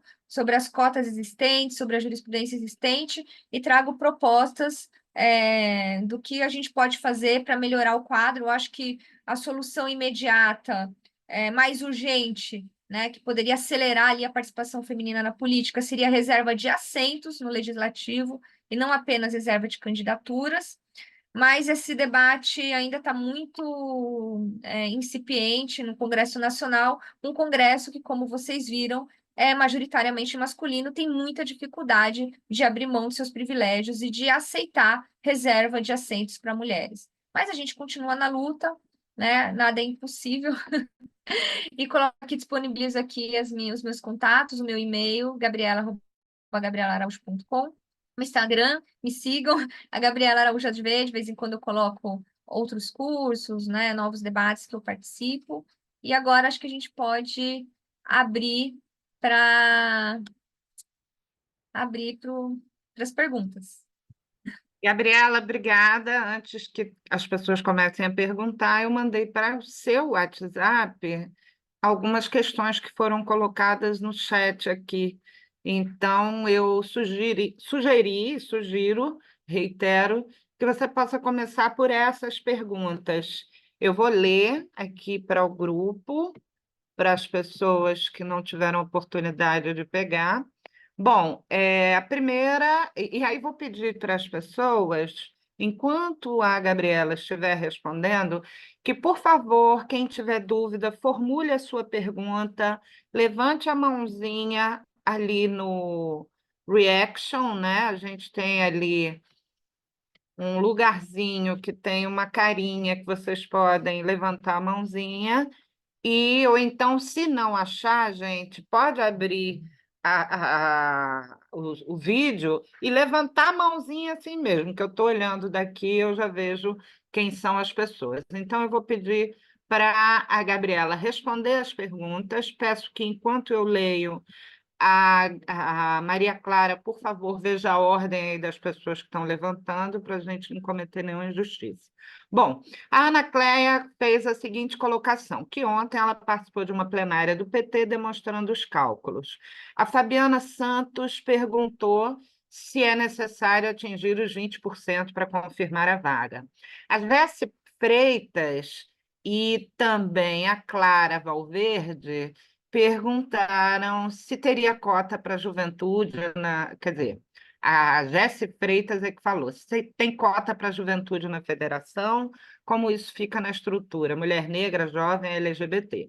E Fabiana Santos, então, contribuiu respondendo que não, que a única cota que existe é de gênero. Mas eu sugiro que, se você tiver conhecimento sobre alguma discussão nesse sentido, quiser trazer essa reflexão, sinta-se à vontade. A Jane Motê colaborou, ela é do PCdoB, né, presidente na região ali de Angra dos Reis, que a presidência da Federação Brasil está com o PCdoB, com Luciana Santos. A Raíssa pergunta qual o prazo para registrar uma federação entre partidos, e a Clara Valverde fez uma pergunta que eu até pedi, Clara, para você, se tiver oportunidade, esclarecer melhor, e os indígenas, sem nenhuma proporção, pode ter sido no momento em que Gabriela estava falando e aí estava dentro do contexto. Então, eu peço para você começar por essas questões. E a gente já tem, então, Jane Motê e Ângela, em seguida, para fazerem perguntas. Eu vou fazer em um minuto. Se a Ângela... Não, desculpa. Se a Ângela quiser, então, retomar.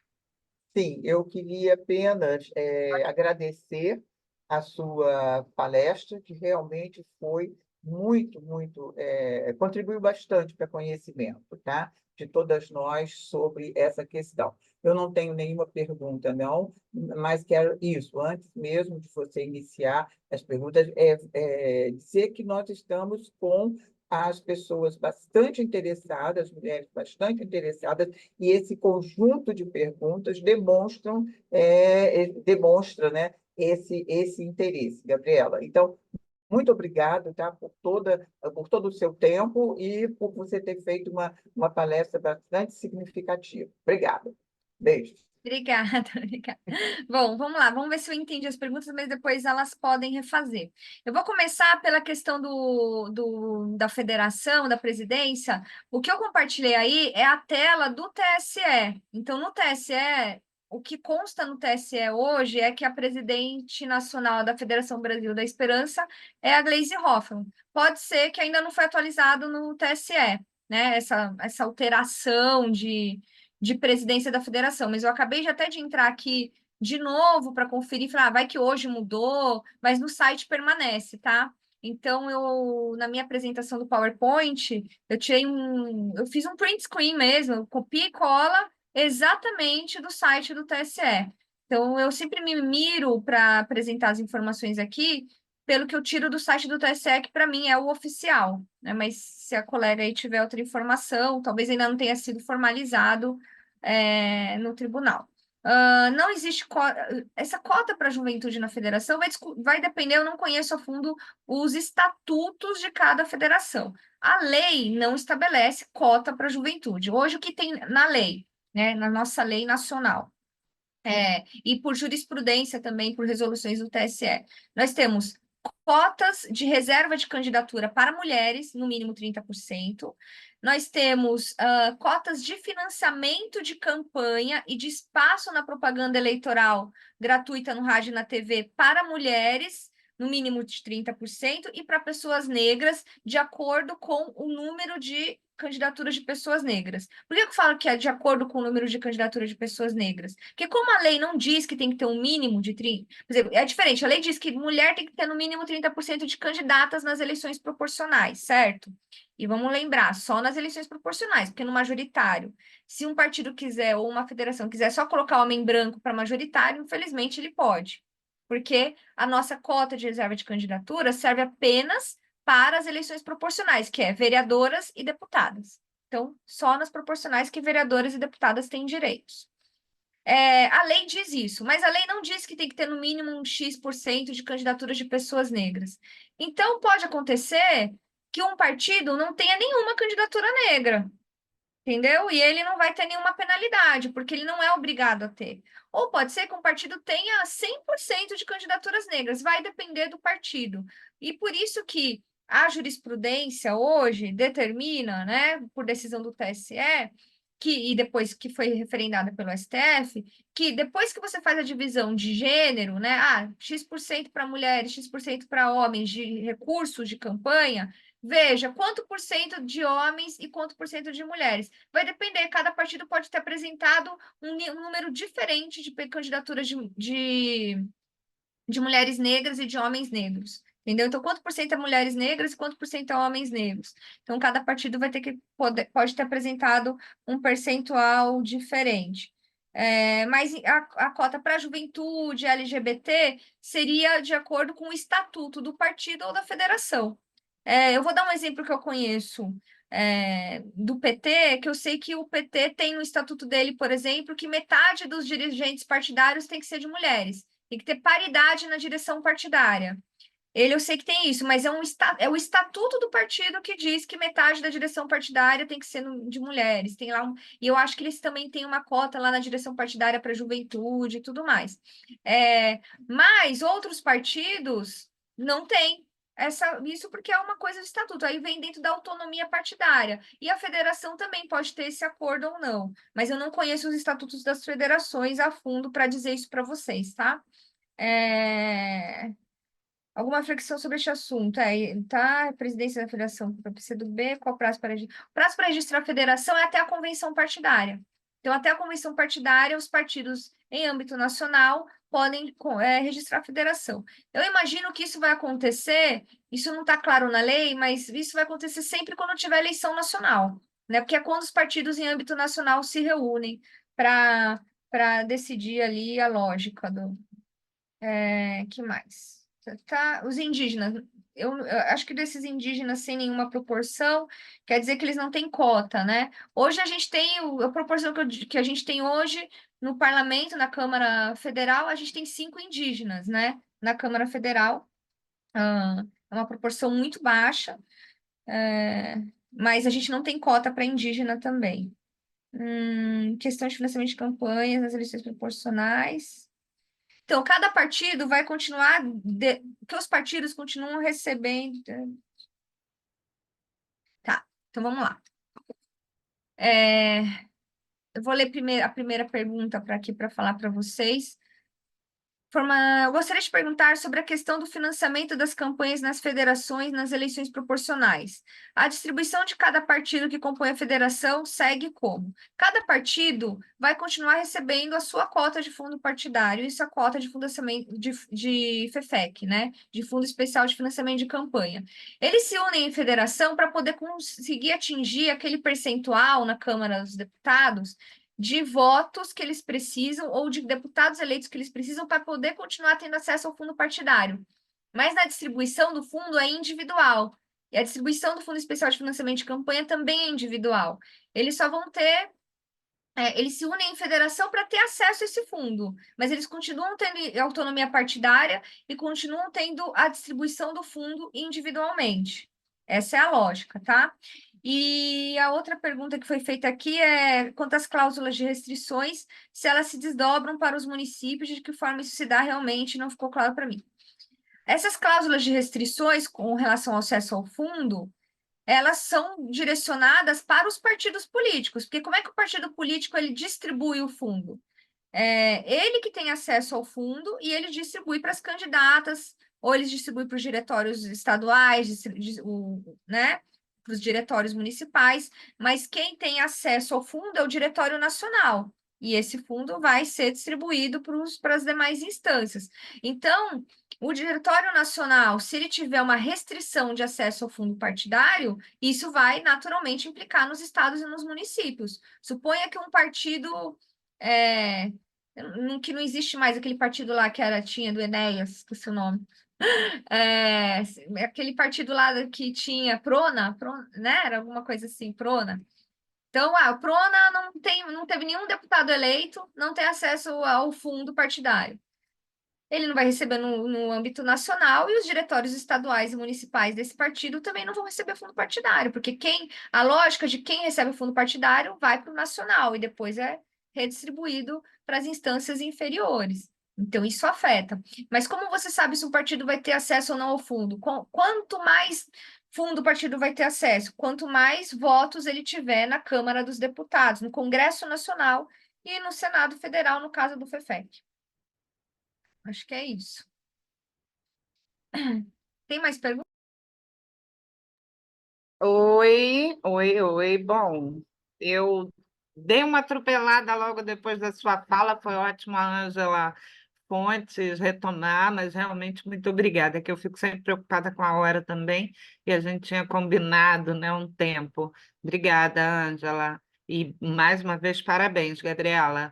Bom, tem Jane, que levantou a mão, e Ana Cleia, e tem uma contribuição que eu acho que a pessoa que falou, se sentir à vontade, pode falar também, que é Bom, tem uma contribuição da Alice, né?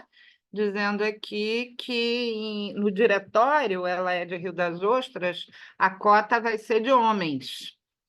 Mas, gente, agora Jane Motê e Ana Cleia, se puderem fazer a pergunta em um minutinho, eu agradeço. Bom dia a todos. Muito obrigada, doutora Gabriela, pela palestra. Foi muito interessante, né? Reforçou o que a gente vem estudando, né? Com relação à presidência da federação, deve estar algum atraso no TSE, porque já saiu até uma resolução 07 assinada já pela Luciana Santos, que revogou a 03 da FEBrasil, né? Então, isso, inclusive, no estado do Rio e até em Angra, o PCdoB já assumiu a presidência, né? Isso aí deve ser no TSE mesmo, que ele sempre demora. A minha questão é a seguinte, o FEFEC, né, e o fundo partidário, apesar de sermos uma federação, ele vem individualmente, do PCdoB é do PCdoB, do PT é do PT. Agora, já nessa fase de pré-campanha, nós estamos procurando fazer eventos pela federação. Para quê? Para ter mais corpo na rua, certo?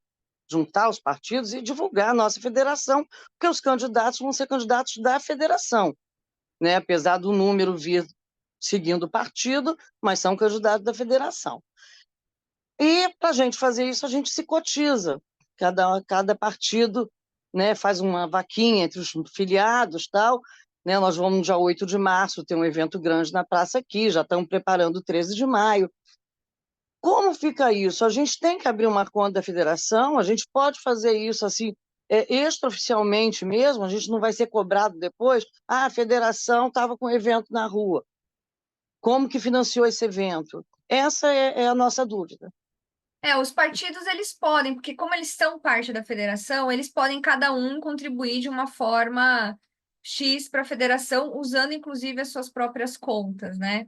E aí, desde que seja dentro da federação, se fosse o partido com um partido outro, poderia dar algum problema, porque também tem isso, a não ser que esteja uma coligação, depois, no futuro, venha fazer uma coligação majoritária, né, da federação com algum outro partido, por enquanto, os partidos podem se cotizar. Eles podem, inclusive, passar dinheiro de um para o outro, né? Diz ali até, eu estou aqui com a resolução aberta, mas eles podem, e não fala nada na resolução sobre a obrigatoriedade de que isso passe por uma conta da federação. Eu acho que os partidos têm liberdade, têm autonomia para que cada partido faça individualmente. Então, não teria problema. Mas eu vou abrir aqui para a gente ir discutindo isso, mas não tem problema nenhum. Vê, né?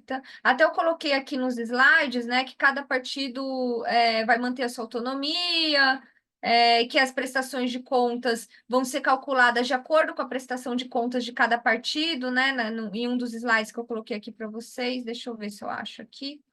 Para a gente, que aí no meu slide já tinha exatamente a parte que falava sobre isso. Aplica-se à federação de partidos todas as normas que regem as atividades dos partidos políticos, inclusive no que se refere à escolha dos partidos. Mas eu tinha um que eu não acho que eu não compartilhei para vocês, porque eu dei numa aula que eu falei sobre prestação de contas. E eu falei sobre isso, que a prestação de contas vai ser analisada, aquela apresentada pelos partidos que integram em todos os níveis da direção partidária. Então, a regularidade dos gastos em prol da federação será verificada na respectiva prestação de contas do partido político que realizou o gasto, entendeu? É isso que diz a resolução. Então, o partido político individualmente, ele vai ter que prestar contas do que ele contribuiu para a federação, mas na prestação de contas dele individual. Não existe uma prestação de contas única da federação. Você faz uma composição. Não sei se dá para entender, mas é isso. Sim, sim, obrigada. Nada. Eu vou tentar colocar aqui, copiar e colar o artigo... É o artigo 10 da federação, que é 10 da resolução 23.670, que fala isso. Eu vou tentar colocar aqui no chat para você. Resolução 23.670 de 2021, tá? Tá no site do TSE. Aí tem. Que mais? Que tem mais eu.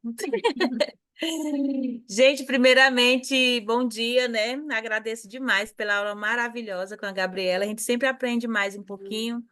Eu pedi desculpa, eu levantei, o carteiro chegou aqui, eu levantei, esqueci que estava de pijama aqui, parte de baixo, não sei se vocês viram. O pessoal não pode atender o carteiro e deixar a câmera ligada. Mas então, vou ser bem breve aqui, porque é muitas coisas, não vai ser menos de um minuto, viu, Rosemary? Mas é uma dúvida, a gente já está tendo algumas reuniões aqui com o partido, como eu sou dirigente aqui, né, do PT na minha cidade, a gente acaba que já se organizando com antecedência e surgem algumas dúvidas que, inclusive, até questionam alguns candidatos em relação à federação partidária. E aí, nas últimas reuniões que eu tive, tanto com nossa executiva, com alguns pré-candidatos, e com a direção estadual também, soa um pouco de dúvida quando se fala em a federação. E aí a doutora Gabriela vem aqui e esclarece com muita excelência para a gente, né? E eu só queria mesmo entender, porque eu já cheguei a falar em várias reuniões que a questão de cota de gênero, né? Ela é 30% independente da federação. E eu vi que você colocou aqui nos seus slides, né? E um companheiro chegou a falar, não, se é uma federação, então eu entendo que os 30% é dentro da federação. Se o PCdoB, dando um exemplo, quiser lançar 3 candidatas mulheres, eles podem lançar. Não precisa eles obrigatoriamente lançar um homem e uma mulher. Peguei até um dia uma copinha de uma resolução que eu tinha visto no grupo, enviei, mas os caras não entram na cabeça, né? Eles querem sempre driblar alguma coisa. Então, eu queria confirmar com a doutora se é realmente isso que eu entendi, né? Independente da federação, os 30%, cada partido tem que ter os seus dentro da federação, mesmo que seja uma federação. Uma outra questão é em relação ao número de vagas. Esses dias, um partido da federação me procurou, querendo fazer uma conversa informal pelo telefone, eu não aceitei, porque eu não respondo pelo partido somente, a gente tem uma executiva para discutir, né, as questões e tudo, querendo já combinar com o partido, porque já está feita essas conversas em alguns partidos do PT, em outras cidades, de não ter que usar os 60% do PT, né? Então, distribuir igualitário os números de candidaturas.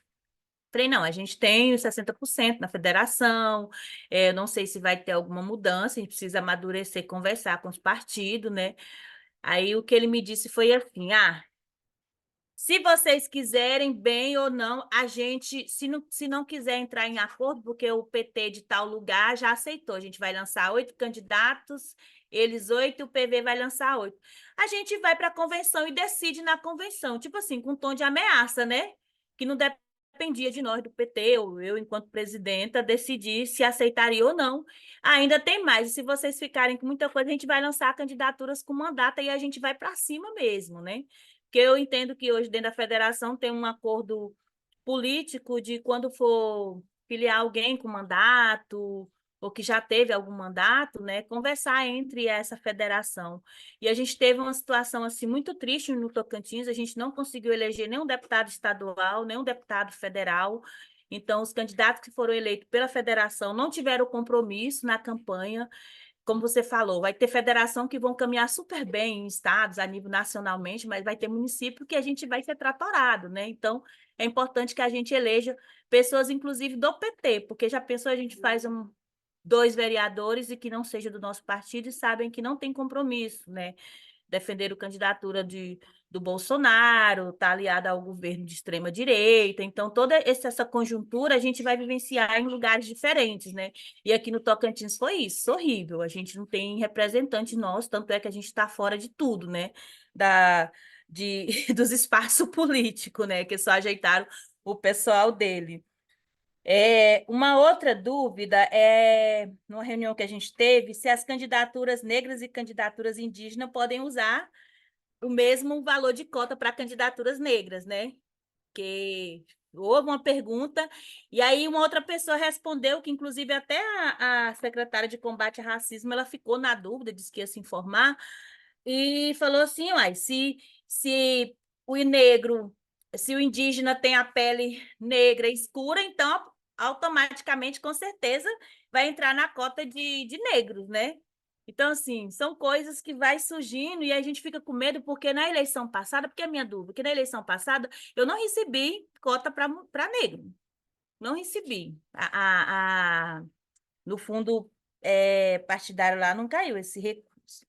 E aí a gente já tem uma experiência, já meu último questionamento e fala, viu, doutora Gabriela, quando você fala na prestação de conta, porque 2020 eu entrei muito assim, inexperiente, sem muita formação, já há muito tempo no PT, mas não sabia como é que funcionava uma disputa eleitoral, né? Aquela dúvida toda, eu fui me preparar, fazer formação, e aí a gente ficou refém de uma majoritária aqui, a gente não recebeu recurso nenhum financeiro na nossa conta, Santinho, pessoas para pagar, foram todos eles que fizeram prestação de conta, porque o PT daqui coloca que, como são muitos candidatos, não tem como eles fazer a prestação de conta de cada candidato, tem que combinar isso com a majoritária, e nunca querem colocar a candidatura própria, a gente vai para um candidato de um outro partido, que ele já tem os dele, já tem pessoas que têm mandato, já tem mais privilégio do que a gente, porque já tem essas garantias. E aí, em 2022, eu venho com a experiência de fazer a minha própria prestação de conta, conversando olho no olho com a minha contadora, tirando as dúvidas, já tinha formação política e tudo. E aí, meu medo é esse. O que esses caras vão colocar na minha prestação de conta, né? Que eu não tenho acesso ao advogado dele, na transparência, no contador. Então, assim, santinhos, bem muito santinho que você recebe numa cidade de 70 mil habitantes, que é o exemplo de Porto Nacional, 5 moças, né? Para trabalhar contigo. Então, assim, a gente fica até com medo. Eu tô, depois de tanto conhecimento, eu tô, assim, com medo de ir para essa campanha, sabe? Com tantas incertezas que a gente tem, porque tudo indica que a gente não vai ter candidatura majoritária própria, né? Vai ter que apoiar um outro candidato, como é o que já vem acontecendo há alguns anos aqui em Porto Nacional, uma cidade centenária histórica, e a gente ficar refém desses candidatos que só querem a gente simplesmente para poder elegê-los, né? E eles não têm compromisso nenhum com a pauta coletiva, com aquilo que a gente defende, os nossos princípios. É isso, no mais eu agradeço. Vamos lá, vou tentar responder as partes mais jurídicas aqui, né? Porque tem umas questões aí que são mais políticas. Com relação à cota, acho que eu vou de trás para. Depois você me ajuda, Rose, se eu esquecer alguma coisa aqui. A cota para pessoa. Só existe cota, como eu disse, ou para mulheres ou para pessoas negras. Pessoas negras é cota de financiamento, isso é uma decisão jurisprudencial. Indígena é como eu sou asiática, sou amarela. Indígena, amarelo, branco, negro são diferentes. Então, o que é cota para negro não é cota para indígena. Infelizmente, não existe cota para indígena. E isso não tem necessariamente relação com a cor de pele, mas também com etnia. Então, a cota para pessoas negras, diz a jurisprudência que existe cota para pessoas negras, mas ainda não existe para pessoas indígenas. Acho que deveria existir, mas não existe, infelizmente. Então, né, é importante colocar esse recorte. Outra questão é o seguinte: quando a gente fala que tem que ter no mínimo 30% de mulheres, de acordo com o número de mulheres candidatas, ou com o número de pessoas negras, é calculado o percentual que vai ser destinado para mulheres e negros, não necessariamente esse percentual vai para todas as mulheres e para todos os negros. Infelizmente, o partido, em nome da autonomia partidária, pode, em tese, direcionar um valor maior para candidaturas majoritárias, por exemplo. Então, se vamos supor que num município X exista uma candidata a prefeita ou uma candidata a vice-prefeita. Dos 30% que o partido tem que dar para mulheres, ele pode dar, eventualmente, 15% para prefeita ou para vice-prefeita. Porque ele vai falar, olha, eu quero apostar mais dinheiro na campanha majoritária, porque a gente tem mais chance aqui. Ou ele pode dar mais recursos para a candidata a vereadora, que já é vereadora, que já tem mandato, que é candidata à reeleição, que já tem um apoiamento. Isso o partido tem que fazer um plano de como vai ser distribuído o recurso do FEFEC, e ele vai apresentar para o Tribunal Superior Eleitoral com antecedência antes de receber o recurso. Então, ele precisa ter um planejamento de como vai ser distribuído. Mas ele tem liberdade e autonomia para, de acordo com a lógica, né, eleitoral, da viabilidade das candidaturas, distribuir esses recursos. Então, é possível que, eventualmente, alguma candidata ou alguma pessoa negra acabe não tendo acesso a esse recurso, o que não significa que outra candidata ou outra pessoa negra deixe de ter acesso. É que a lógica de como o partido vai distribuir isso pode ser diferente. Pode acontecer de não ser distribuído tudo de forma igualitária, como é comum que não aconteça. Geralmente, eles investem mais no majoritário e nos candidatos à reeleição, porque falam, esse tem mais chance, vamos apostar em quem tem mais chance. A federação, não tem como os municípios decidirem diferente como vai ser feito a distribuição de vagas, ou enfim, os municípios. Desculpa, gente, minha cachorra latiu aqui.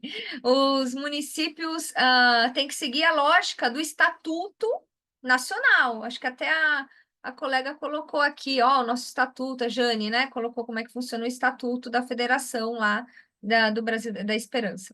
Enfim, o estatuto que foi firmado em âmbito nacional já vai prever regras para como vai ser composta a chapa de vereadores. Então, não tem como, não, aqui nós vamos negociar diferente. No fim, vai acabar, se tiver qualquer tipo de tentativa de negociação diferente que fure com o decidido pela federação, vai acabar subindo para o nacional, e o nacional vai decidir de cima para baixo. Então, não tem como ter rebelião municipal. Infelizmente, os municípios vão ter que seguir o que diz o estatuto. E com relação aos 30% de mulheres, cada partido individualmente vai ter que contribuir com 30% de mulheres. Então, tem os 30%, mínimo de 30% da federação como um todo, porque vai ter uma chapa final de candidatos, só que cada partido, a sua cota vai ter que ter mulher. Não tem como fugir disso. Acho que do conjunto do que a Ana Cléia perguntou, acho que eu respondi tudo, assim, né? Sim, Posso obrigada. repetir? Porque a gente tem uma pessoa, antes de você ter iniciado a resposta, a gente ainda tem Mariana Bossan, que já tinha se inscrito para falar. Tudo bem, Ângela? E depois. Porque, gente, olha, a gente está encerrando as inscrições com a Mariana, já são 11h22 e a gente se comprometeu com a Gabriela a ficar até 11h30, porque ela tem aí um compromisso muito importante hoje, né? Que a gente já está sabendo, tá bom? Então, Mariana, fique à vontade, 1 minuto, por favor. Tá, muito obrigada.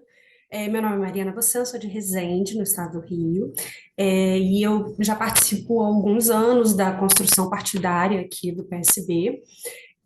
O que nós temos assim como um histórico é que nas eleições municipais, por ser um município pequeno, um partido com pouca participação, a gente tem uma restrição muito grande dessa verba partidária. E aí acontece que não existe tanta transparência para a gente a respeito de quanto é essa verba partidária no sentido do estado todo e quanto é distribuído para cada município. Porque eles acaba se priorizando dentro do partido as eleições nos municípios de maior porte, então na capital, né? Para vocês terem uma ideia, dos 28 anos que eu acompanho a construção do partido do PSB, a primeira vez que a gente recebeu uma verba partidária para a nossa eleição foi na eleição anterior, com a minha candidatura para deputada estadual, pela questão da obrigatoriedade da verba vir para candidaturas femininas. Se não fosse isso, a gente, né, até o momento não tinha nenhum histórico de repasse desse valor. O que o partido faz é disponibilizar uma certa estrutura, então material, apoio, contadora, advogado, material, o acesso à questão das gravações, né, e tal, mesmo assim com algum deslocamento ou alguma coisa desse tipo, sem ressarcimento. Então, a gente depende muito dessa questão do que a gente consegue desenvolver aqui na própria cidade para alcançar esse fundo. Então, e aí a minha questão é a seguinte, como você falou, até mesmo respondendo a Ana Cléia, tem candidaturas negras, mas essa candidatura negra vai receber e essa candidatura negra não vai receber. Tem candidaturas femininas, mas essa candidatura feminina vai receber e essa não. Essa daqui vai receber tanto e essa daqui vai receber tanto. Isso pela informação que eu obtive, isso é determinado pela executiva estadual e a gente não tem muito acesso de uma forma tão transparente em relação a isso. E aí eu estou, né, comentando e falando a respeito disso para perguntar, existe algum mecanismo, alguma forma da gente conseguir fiscalizar isso? Porque eu só fiquei sabendo o quanto eu ia receber no dia que o dinheiro caiu na conta. Antes disso eu não tinha ideia, não tinha como me programar e me planejar em relação à minha candidatura previamente. E não faço ideia, porque assim, em relação a uma candidatura de deputado estadual, o dinheiro que veio para mim não foi nem perto do suficiente. E aí, quando a gente fala a respeito de uma candidatura de vereança, em que esse valor vai ser pulverizado entre todos os municípios, entre diversos candidatos, a gente tem uma maior dificuldade ainda. E aí eu vou adicionar uma segunda questão rapidinho. Aqui no nosso município, a gente tem 17 vagas na Câmara. Isso significa que a gente teria uma possibilidade de formação de uma chapa de 18 candidatos. Só que isso está além da realidade do partido. É pouco provável que a gente consiga ter 18 candidatos. Como fica a questão do coeficiente eleitoral nessa situação? Então, são duas questões, sobre a transparência em relação à distribuição do fundo partidário e em relação ao coeficiente eleitoral, no caso da gente não completar todas as vagas dessa candidatura. Eu vou Obrigada. começar pela última, que eu acho que é mais objetiva. Vocês podem apresentar uma chapa menor. Com você, não temos 18 candidatos para apresentar, desde que respeite no mínimo 30% de cada sexo ou cada gênero. Então, no mínimo 30% de mulheres, ou no mínimo, né, mínimo 30% de homens, mas a gente sabe que é o contrário.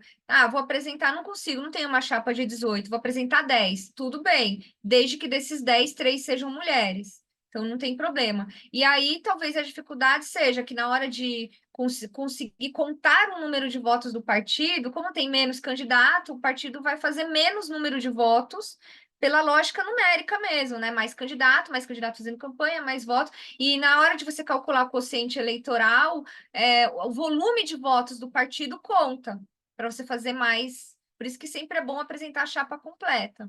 Mas se não der, dá para fazer aí os 30%. Com relação à distribuição dos recursos, em tese, especialmente com relação ao FEFEC, antes do partido ter liberado o recurso do Fundo Especial de Financiamento de Campanha, ele precisa enviar para o TSE qual é o planejamento de distribuição desse recurso. Então, geralmente, eles se reúnem no Diretório Nacional, no Diretório Estadual e fazem um planejamento. Então, olha, nós vamos distribuir para os municípios com mais de X mil habitantes, nós vamos distribuir, assim, sei lá, tantos por cento do fundo eleitoral. E dentro desses municípios, os municípios que têm candidatura própria, vai tanto por cento. Aí, municípios menores, vai menos por cento. Então, eles fazem um planejamento macro, enviam para o TSE, só depois que o TSE recebe esse planejamento, é que ele manda o recurso para a conta. O TSE não pode impedir que eles executem o plano, mas ele tem que ter acesso a isso. Então, se você pedir para o seu diretório estadual disponibilizar esse planejamento de distribuição, ele tem que te disponibilizar, entendeu? Porque é uma questão de transparência. Então, eles já sabem antes, com antecedência, como é que eles vão distribuir esse recurso. O que acontece? Quem que geralmente é prejudicado? Quem é primeira candidatura, né? Tá na primeira candidatura, em detrimento de quem já é candidato, já teve outro, já mostrou que é um bom candidato, olha, eu já fui candidato, não fui eleito, mas quase cheguei lá, tive um número maior de votos. Então, geralmente, os critérios que os partidos, dentro dessa liberdade que eles têm de autonomia partidária, colocam reeleição, abrangência, o tamanho do município, e infelizmente já foi uma briga das mulheres, né, para que os valores, essas cotas de financiamento de mulheres fossem destinados apenas para as candidaturas proporcionais. Era essa a briga. Mas a Justiça Eleitoral entendeu que poderia ser dividido com as candidaturas majoritárias. Então, a gente acaba perdendo muito desse recurso quando há candidatas a prefeitas ou vice-prefeitas. Eu suponho que faça o cálculo de que 30% tem que ir para mulheres, em uma cidade que tem uma chapa com 2 vereadoras e uma candidata a vice-prefeita. As 2 vereadoras vão receber muito pouco do bolão que era para ser para mulher, porque a maioria vai para candidata a vice-prefeita, por exemplo. Não há muito o que fazer. E aí a gente tem aquela discussão da democracia intrapartidária, porque aí, né, pela Constituição Federal e pela jurisprudência dominante hoje e o trauma que o Brasil teve do ranço, da ditadura, enfim, nós temos um trauma nisso. Os partidos têm muita liberdade para fazer o que querem, né? Porque foram no passado perseguidos. Mas talvez dentro dessa liberdade fosse possível a gente batalhar para que eles tivessem uma democracia interna. E isso eu acho que é algo que a gente tem que começar a discutir. Não existe nenhuma lei que exija isso, mas que tem que começar a discutir. O partido tem que fazer mais reunião com o filiado, tem que ter mais transparência, né? Os recursos têm que ser divididos de forma mais paritária entre homens e mulheres. É algo que a gente pode começar a discutir. Olha, não estamos querendo ser ditadores com os partidos. Queremos o contrário, que os partidos sejam mais democráticos, eles podem ter uma liberdade limitada. Mas, infelizmente, não é o que acontece. Então, se você quer ter acesso, vai ter que pedir, pedir para o seu diretório, talvez seja interessante o seu diretório, mandar uma carta para o diretório estadual, falando, olha, qual vai ser os critérios de divisão do fundo esse ano? É público, eles precisam disponibilizar isso para o TSE, então você vai ter acesso, de alguma forma. Talvez não tenha chegado aí, mas eles têm esse papel. Bom, Angela, sim. Mais uma vez agradecendo, né? E eu vou ser muito rápida. Toda essa nossa questão fica muito de estratégia partidária, né? Que será o nosso próximo webinário, tá? Então, isso nós sabemos. Agora, uma pergunta que eu deveria ter feito, mas já não fiz, a questão da eleição majoritária de prefeito. A coligação é possível para a eleição majoritária? Para o majoritário é possível, só não pode no proporcional, né? Pela Sim. questão lá confunde o eleitor, aí no proporcional pode a federação. Mas vamos supor, eu quero fazer uma coligação majoritária para prefeito, teria que ser. No caso, não pode ser a coligação PT, PCdoB, PV, não dá para o PV fazer coligação e se for separado da federação, tem que ser a federação. Então, Os três partidos juntas decidirem, nós vamos coligar com o PSB, por exemplo. Né? Então, tá. a federação coliga no majoritário com o PSB. Eu estou dando esse exemplo do PSB porque Sim. a gente teve isso na eleição para presidente, né? Isso. A coligação, o vice-presidente, que é o Geraldo Alckmin, é do PSB, e ele não faz Uhum. parte da coligação. E o Exato. presidente é do PT, que faz parte da coligação Brasil da Esperança. Por que isso foi possível? Porque eles fizeram uma coligação no majoritário. Agora, os candidatos a deputado do PSB não puderam coligar com a Federação Brasil da Esperança. Eles ficaram fora. Então, para se eleger a chapa proporcional para os candidatos a deputado, ela teve uma lógica diferente. Né? Tá. Os votos que foram computados para o Brasil da Esperança, para os deputados do Brasil da Esperança, foram divididos lá o quociente eleitoral entre eles. E os votos dos deputados do PSB ficou entre eles. Tá. Então, mesma situação ocorre nos municípios. Federação pode coligar com um partido diferente, que não é da coligação, mas essa federação. Mas essa coligação tem que ser feita toda a federação. Não é um partido da federação, não pode coligar com um outro partido. Ótimo, obrigado. Exatamente. Tá. E a questão da estratégia partidária, então, eu acredito que eu estou falando rápido para a gente poder encerrar mesmo, né? Passar para a Rose para fazer o encerramento. Acredito que no próximo webinário todas estão convidadas novamente, né? E falaremos bastante sobre essa questão da estratégia partidária, tá? Agora, eu quero mandar um beijo para a professora Ildete, que entrou agora. Obrigado por ter vindo, professora. Tá? Vamos, Rose, para você encerrar. bom, eu agradeço muito a Gabriela Araújo por todas essas questões. Esses assuntos eles têm sido colocados nos encontros de mentoria, todas essas dúvidas, né? Tenho a certeza de que você estará à disposição para diálogo com essas mulheres, como você mesma já disponibilizou os seus contatos. Nós disponibilizamos nos grupos de participantes da mentoria o seu Instagram, então você terá novas seguidoras. Tá? Muito obrigada mesmo, e eu acho que a gente, certamente, se você tiver disponibilidade, pode se encontrar em outro momento, porque a gente tem aí algumas estratégias de fazer umas lives muito curtas para colocar no Instagram, né? Uma ideia muito boa, inclusive, de Maria Clara, que é a mobilizadora. Queria lembrar as mulheres que no dia 12 nós teremos com Fabiana Santos, que não sei se ainda está aqui com a gente, porque como a Gabriela falou, quando a gente fala, às vezes a gente não vê a tela, né? Sim, Então, no Fabiana dia está conosco, sim. está conosco. Tá, ótimo. Fabiana, então, no dia 12/3, nós teremos com Fabiana o quarto webinário, no dia 19/3, o quarto webinário, Estratégia Partidária, Pré-Campanha, Campanha Política e Financiamento. No dia 12, antes disso, nós teremos a nossa quarta sessão de mentoria. Ela está dizendo ali, tomei um susto, não. Então, é dia 19. No dia 12, nós teremos a nossa quarta sessão de mentoria.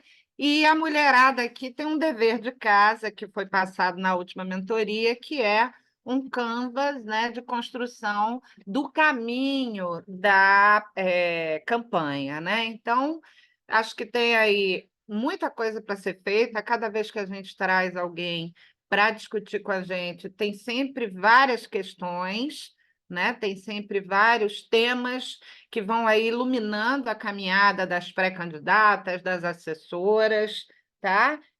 Semana que vem, imagino que todas, se não, eu espero que sim, estejam muito envolvidas com a preparação do 8M, né? O 8M já é aí sexta-feira da semana que vem, a gente está no dia 27, sexta-feira da semana que vem é o 8M, então a gente se encontra, a gente vai estar por aí, né, no Rio de Janeiro, nas cidades. Espero ouvir notícias de vocês nos grupos. Agradecer a participação de cada uma. Ildete, que conseguiu entrar agora no finalzinho. Muito obrigada, Ildete. Esse material, como o Everton já colocou no início, a gente teve um problema, né? Para fazer a transmissão pelo YouTube, mas a gente vai fazer aí uma edição dessa live, uma edição cortando aquelas gravaçõezinhas que são os ruídos, né, da live.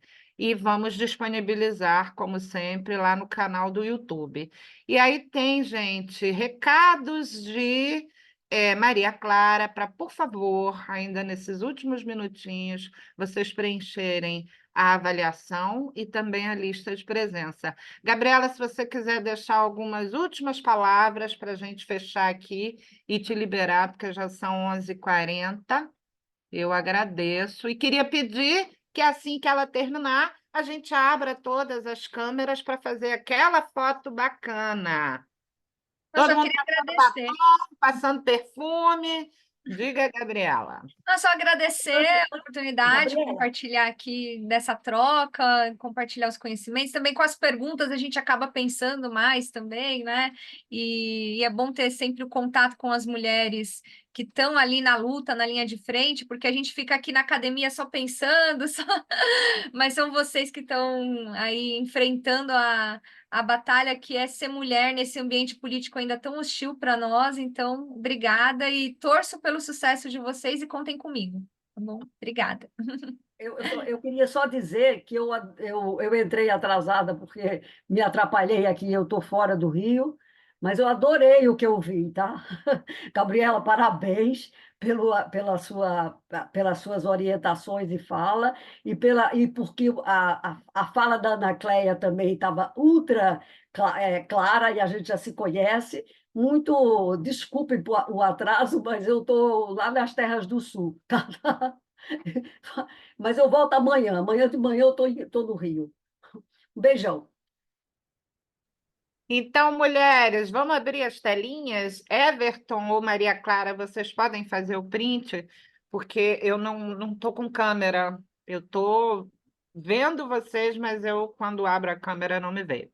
Não me vejo. Vamos lá? 1, 2, 3 e aquele sorrisão no rosto. E respirando. Foi. Oi? Foi. Ah, muito bem, Gabriela. Mais uma vez um beijo, mulheres. Até o dia 12 e depois 19 com Fabiana. E feliz 8M para vocês, tá bom? Um beijo. Na rua, Na todo mundo rua, na rua. fazendo barulho.